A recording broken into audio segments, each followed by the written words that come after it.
Hi guys, and welcome to episode 23 of the In the Hub podcast, brought to you by Playbox Technology UK. In this week's episode, we speak to Keith Harding, Special Effects Supervisor at Bloody Stuff Ltd. Keith's career in film and television is unmatched. From an international sales manager to director, executive producer, CEO, and now Special Effects Supervisor, Keith has pretty much done it all. I really hope that you enjoy this episode. So, Keith, welcome to the In the Hub podcast. How are you today? Oh, I'm good, thanks. And yourself?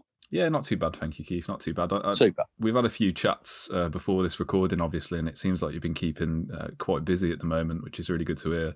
How has the past year been like for you? So, like 2020 and leading into 2021 with COVID. Well, our story really is probably the same as pretty much everyone else. We were having a great time leading up to and into March, and then I think we did our last day of filming on March the 19th, and then it all closed down after that, and it just went from hero to zero just immediately.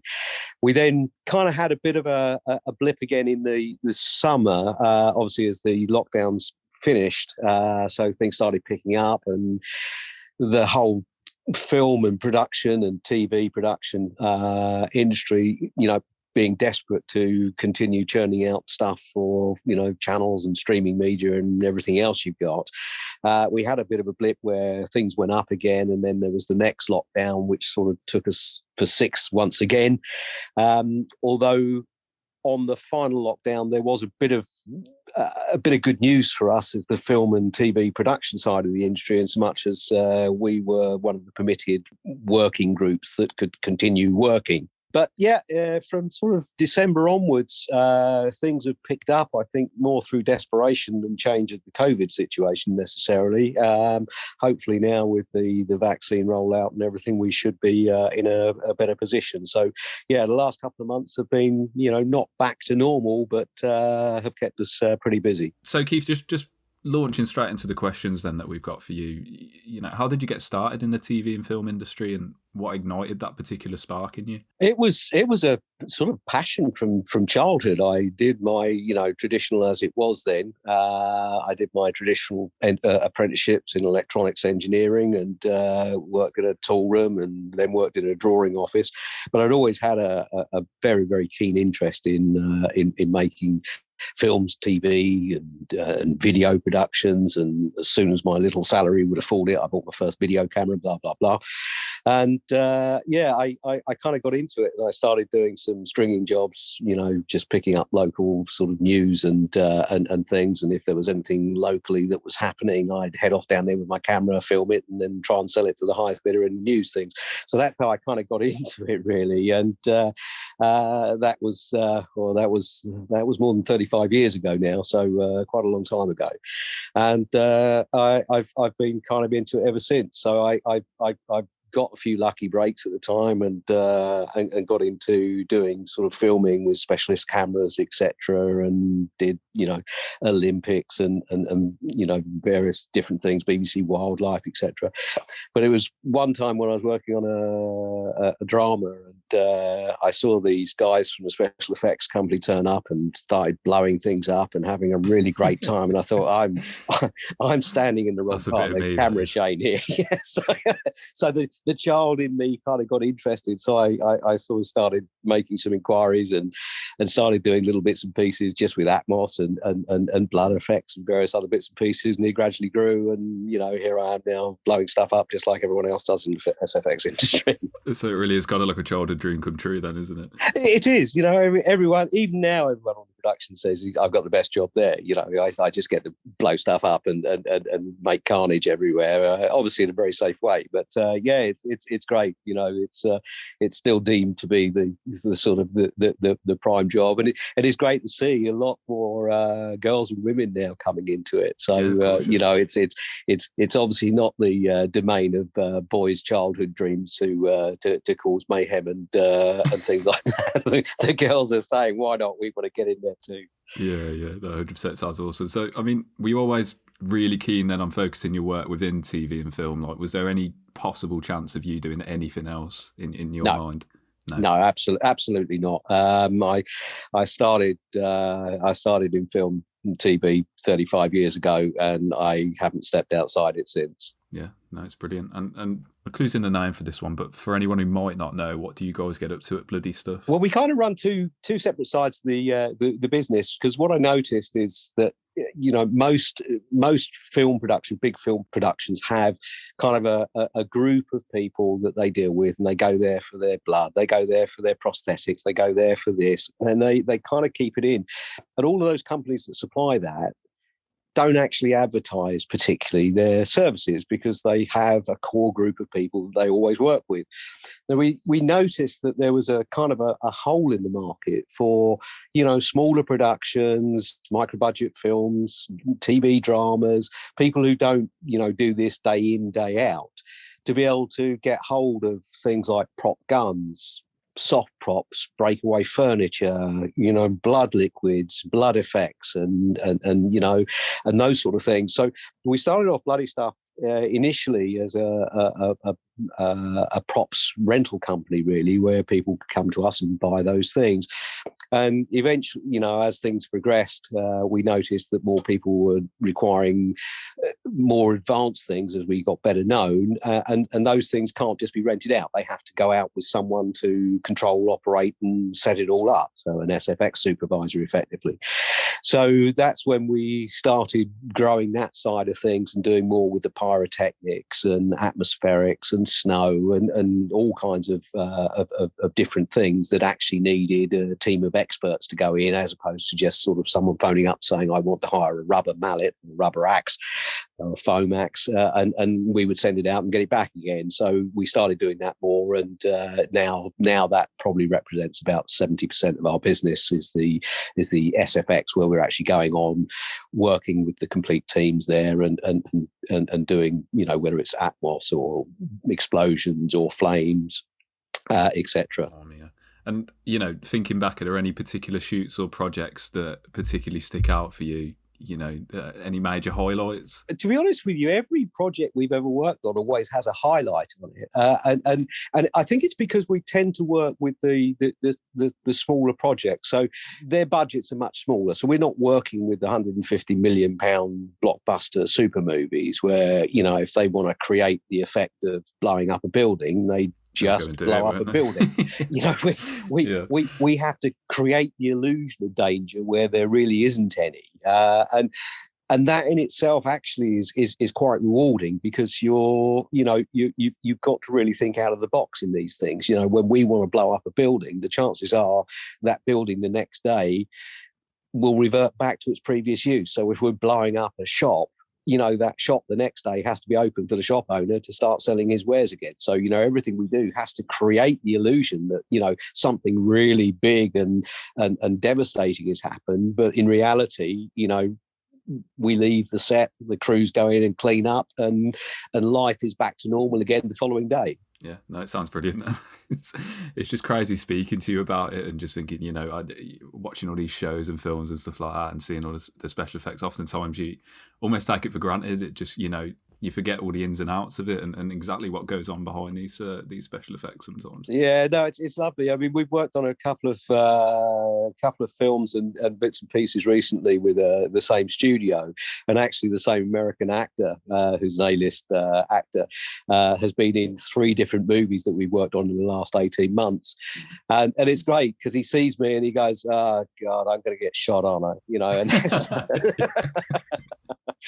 and it's really nice to, you know, sort of build up that rapport with people. Yeah, 100%. So kind of branching off that a little bit, you know, how quickly does innovation occur within the special effects industry? You know, are you, as a company, are you always struggling to keep up to date with new technology and trends and stuff like that? We're very, very fortunate, actually, in the special effects industry, in so much as what tends to happen is you're using pretty much very mechanical and basic things. You know, the black powder and the pyrotechnics we use is the same black powder as the Chinese invented hundreds or thousands of years ago. You know, so not very much happens. The biggest challenges is the changes to health and safety. When right in the beginning of Hollywood, if they wanted to create the illusion or create a bullet hit on a window or on a wall or whatever, in the very early days of Hollywood, in the silent movies, they actually had a guy with a gun and he shot the wall, and that was how it was done. Didn't last very long, and they started realizing that there was considerable risk involved to that, even in those days, heady days before health and safety was quite rightly the subject it is these days.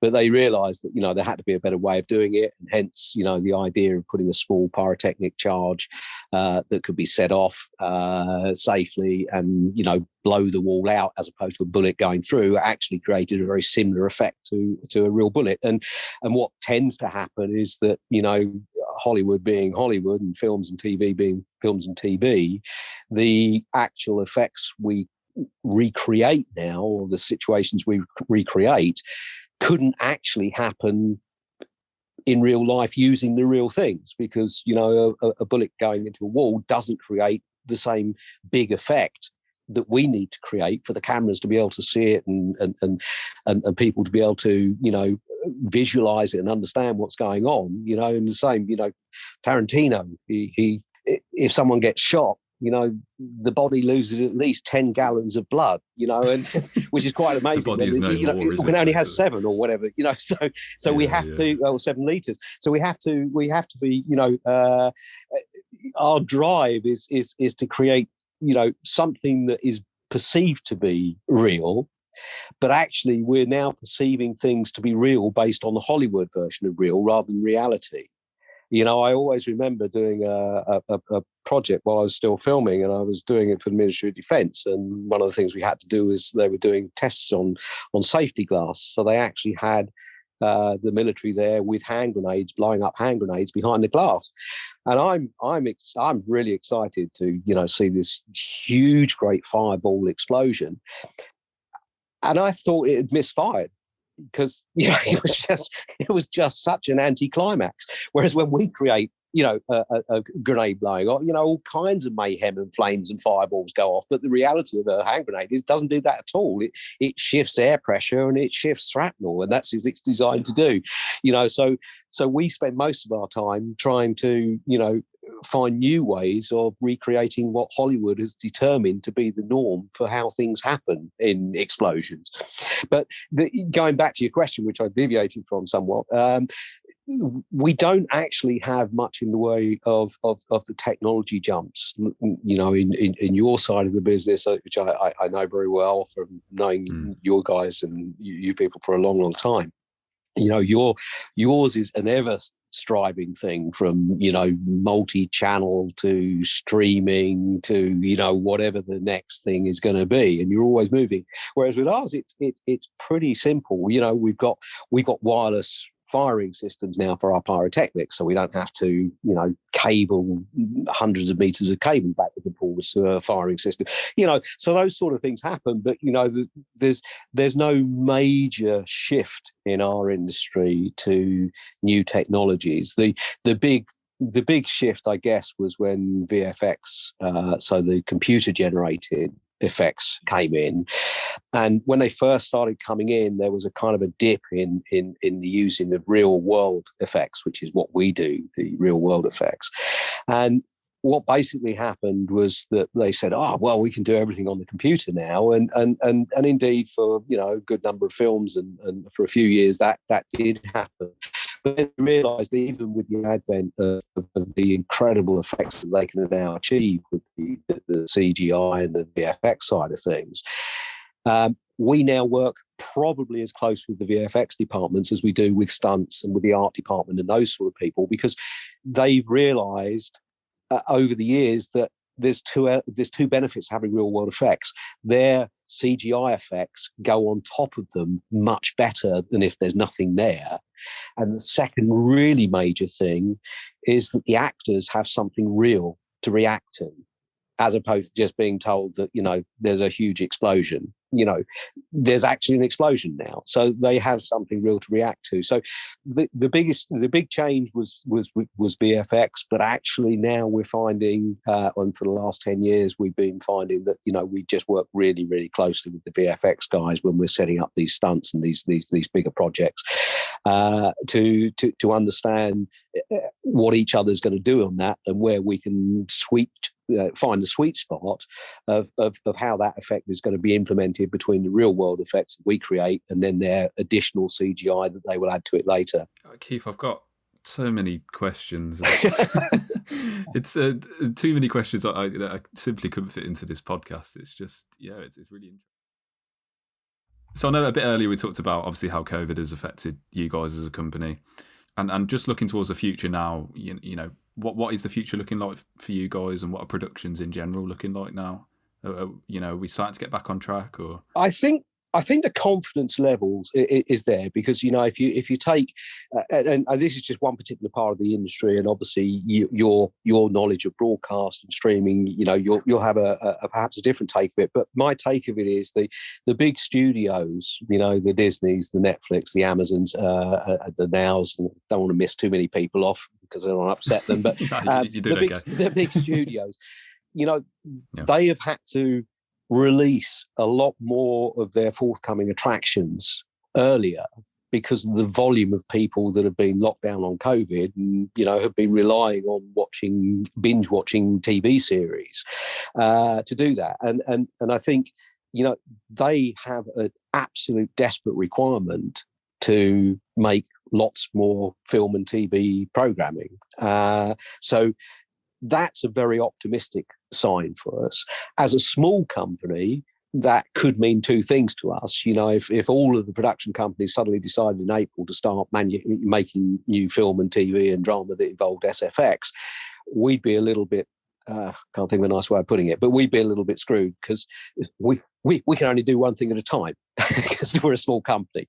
So, we would benefit from a longer rollout of these things being done rather than a massive rollout, which, a few very big American and a European and a couple of English larger companies who employ, 50, 60, 70 people who could, potentially go on 5, 6, 10, 20 movies at a time and do it. We're kind of a one-shot pony. We go on a movie, we do that movie and we move on to the next. But I think in terms of general positive feeling, I have a good feeling now. We've been very fortunate that, for the last 3 months we've been busy. We've got some other stuff coming forward. I think the positive vibes are very good. I think the downside of it at the moment for us is the fact that there's no great forward visibility. We don't have bookings going forward to, end of the year, beginning of next year. We're very much, we finish a project, the next project hopefully comes in and so we continue going like that. So I think the downside for us is visibility of what might be around the corner is not there. But the upside to us is the fact that we have started this year and finished last year very busy, and going forward next month we got things going on as well, so that's fine, and hopefully during the course of March we will have something coming in for April, but that's kind of where we are at the moment. So that's the difficulty is in terms of resource planning, really. Yeah, because it's one word I'd associate with our industry in terms of that and production schedules is spontaneous, isn't it? And it's it's got to evolve with external factors, and which sometimes obviously can be a burden, but it's sometimes it's really exciting as well. You never know what's around the corner, really, do you? Sometimes no, you don't, and I think it helps. And that's one of the benefits of being a smaller company is we can be pretty nimble on our feet in terms of reacting to what people need. We have limitations because we rely on other manufacturers and pyrotechnic manufacturers and people like that to make the mixtures for us, which before we could just phone up, say, hey, we need some of those, we'll pick them up next week. They're now on furlough too, and it sometimes makes it difficult for us to react as quickly as we'd like to. But they've been really good. They actually helped us out in January, and they sent a little team into their factory and made exactly what we needed. We picked it up 3 days later and we were on set on the 5th day. So, it is still possible, but it is a little bit more difficult now to get all those things falling into place. And just to finish off on Keith, this is a question we ask at the end of every podcast, and we try to get the guests to keep it to one word if possible, and then obviously expand on their choice afterwards. But what do you see as the future of the broadcasting and media industry as a whole? Optimistic, I think, and that wouldn't have been the same word as I'd have used necessarily a year ago. Around this time last year, yeah. Yeah, I'd have used positive, fantastic, and all those sort of things. But I think now optimistic is probably my word that I would have to choose. Yeah. No, I really like it, Keith. And yeah, same here, to be honest. You can't have anything but a positive outlook for this year now. We've been through a lot in the last year. We've got to give ourselves some credit. Oh, sometimes. We have. Yes, absolutely. Take a step back and think, wow, what we've come through there. It's Yeah, if we can come through that, we should be able to get through pretty much everything else, I would have thought. 100%. Yeah, so just to end on then, Keith, are there any exciting projects in the pipeline for Bloody Stuff that you can talk to us about? It's all a bit spontaneous at the moment. As I say, we've been delighted. The last film we worked on, which was this one at Black Hanger Studios, it was actually they've been working, the studios and the producers have been working very hard to get the rights to use the Jeepers Creepers name, which was I don't know whether it was 80s or 90s, but it was a whole chain of horror movies. Yeah. I think there was maybe 4 in total, and so they've just bought a reasonably large budgeted horror movie to fruition, which is the latest in the Jeepers Creepers line, which was great fun to do because we, pretty much involved all the stuff we do from bullet hits to flaming oil drums to creating fog in a cemetery to creating fog in a forest and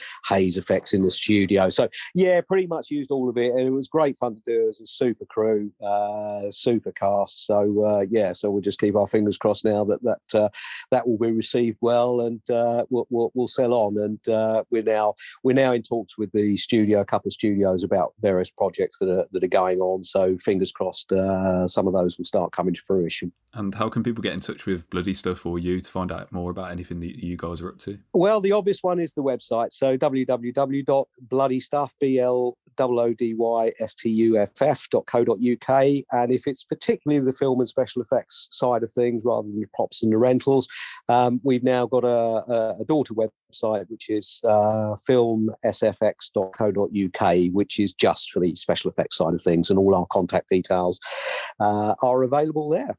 Awesome. Sounds good, Keith. So again, thanks so much for taking the time out to come and speak to us today. It's a really exciting topic, and one that I want to do some more research on after that. And that was a brilliant conversation. No problem at all. Yeah, thanks very much. It's been great, and good luck to you for 2021.